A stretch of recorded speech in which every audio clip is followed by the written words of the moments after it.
If on tomorrow you woke up to a world where gorillas decided to rise against humanity, the very idea might sound like science fiction. But think for a moment how fragile our place really is. Humans like to believe we are untouchable because of our numbers and technology.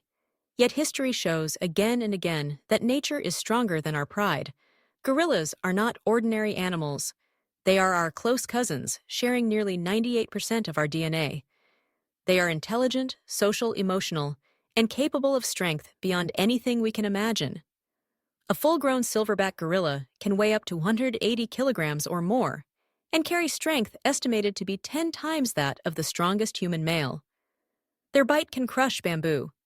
Their arms can tear branches thicker than a man's leg. Their chest beat is not just noise, but a sound that can travel through the forest like a drum of warning.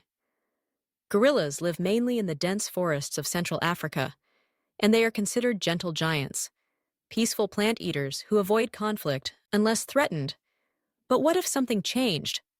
What if instead of avoiding humans, gorillas decided to confront us? What if instead of isolated skirmishes against poachers or villagers, they began to coordinate as if united by a single purpose? The idea of a guerrilla's rebellion forces us to look not only at gorillas, but at ourselves.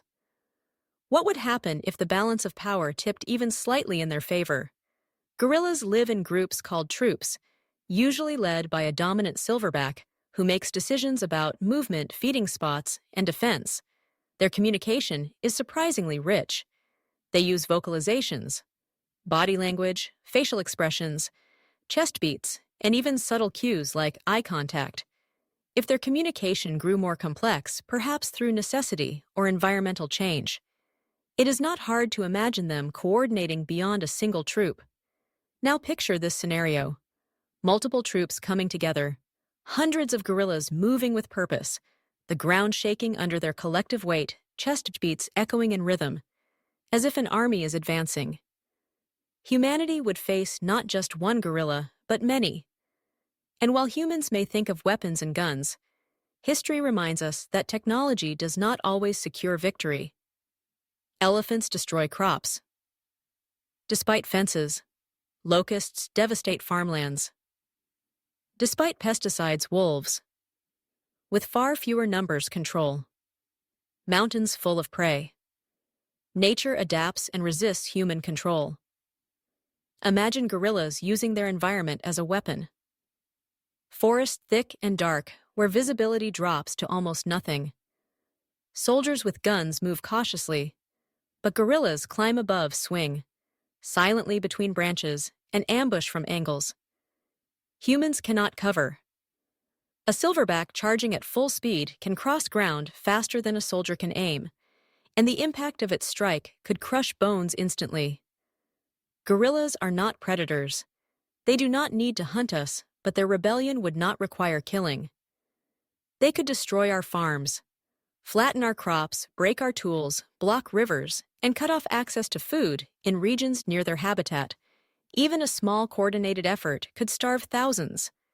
Humans depend on fragile systems of supply chain and agriculture.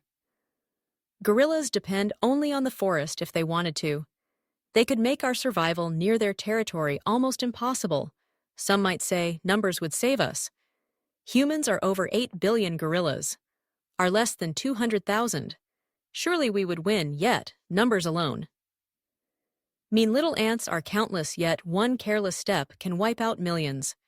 Lions are fewer than wildebeest, yet they dominate the savanna. Wolves are fewer than deer, yet they shape entire ecosystems. Gorillas are fewer than humans, but their environment favors them. Dense forests, steep hills, tangled vines. These are landscapes where human vision and vehicles fail, but where gorillas move like ghosts. Think. Also of biology. Gorillas are endurance machines. Their lungs adapted for thick air, their digestive systems capable of drawing energy from plants. Humans cannot digest. Their hands are weapons. Precision grips, strong enough to break metal bars in captivity. Their bodies are designed for explosive bursts of speed and strength, while humans overheat easily in physical struggle. Gorillas thrive in their element. Even our technology has limits. Drones may scan forests, but the canopy hides heat signatures. Bullets may fly, But what happens when the gorilla vanishes after striking guerrilla warfare, indeed? Named after the concept of small forces, resisting large ones would become guerrilla warfare. In the most literal sense, compare this rebellion with horses in history. Horses changed the balance of power.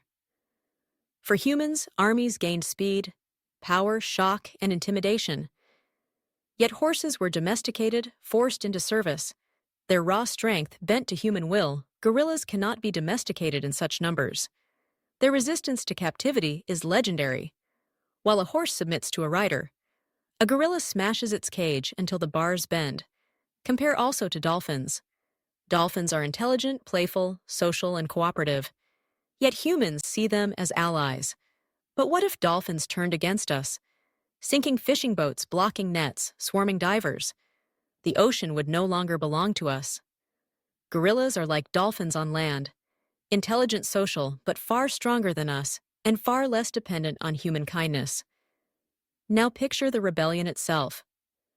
Perhaps it begins with one troop attacking a logging camp, chainsaws fall. Workers flee, news spreads quickly, and more attacks follow against poachers' farms. Border patrols, even villages, the forests of Africa, ring with chest beats, not of display, but of defiance. Helicopters circle above, but the canopy is too thick. Drones scan, but see only shadows. Bullets echo, but guerrillas strike, then vanish. Fear begins to spread. This fear is not like fear of machines or wars. This is fear of nature itself. Rising humanity's arrogance begins to crumble as we realize the forest does not belong to us. In extreme cases, gorillas could even push beyond forests. Imagine them watching humans and learning fire, rolling burning logs into villages, blocking highways with felled trees, damming rivers to starve cities. Even simple tools could become weapon stones thrown from the canopy branches used as clubs. Humans may have tanks and bombs, but would they risk burning forests that produce oxygen for the entire planet? Would they poison rivers that supply their own people in such battles? Humans would face a choice: survive by destroying the very systems that keep us alive, or surrender land back to gorillas. Survival is not always about being smarter. Sometimes it is about being better adapted. Gorillas are perfectly adapted to their forests. Humans are not. We are visitors building cities on borrowed ground. Could we survive? Yes, at first, with our weapons, we could kill many troops. We could destroy habitats. We could force gorillas back into hiding. But at what cost would other animals join the rebellion? Elephants could crush villages. Rhinos could block roads. Chimpanzees could join raids. And suddenly, it is not a guerrilla rebellion, but a rebellion of nature against humanity.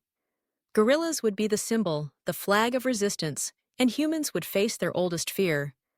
The fear that we are not truly in control. We might win the battle, but lose the war, because the price of victory would be destruction. Forests gone rivers, poisoned species, erased oxygen, dwindling climate collapsing. And in the end, humanity would choke on its own survival. The paradox is sharp. The rebellion we fear from gorillas is only a mirror of the rebellion we ourselves are waging against nature every day, by cutting forests, hunting species, polluting skies, and poisoning waters.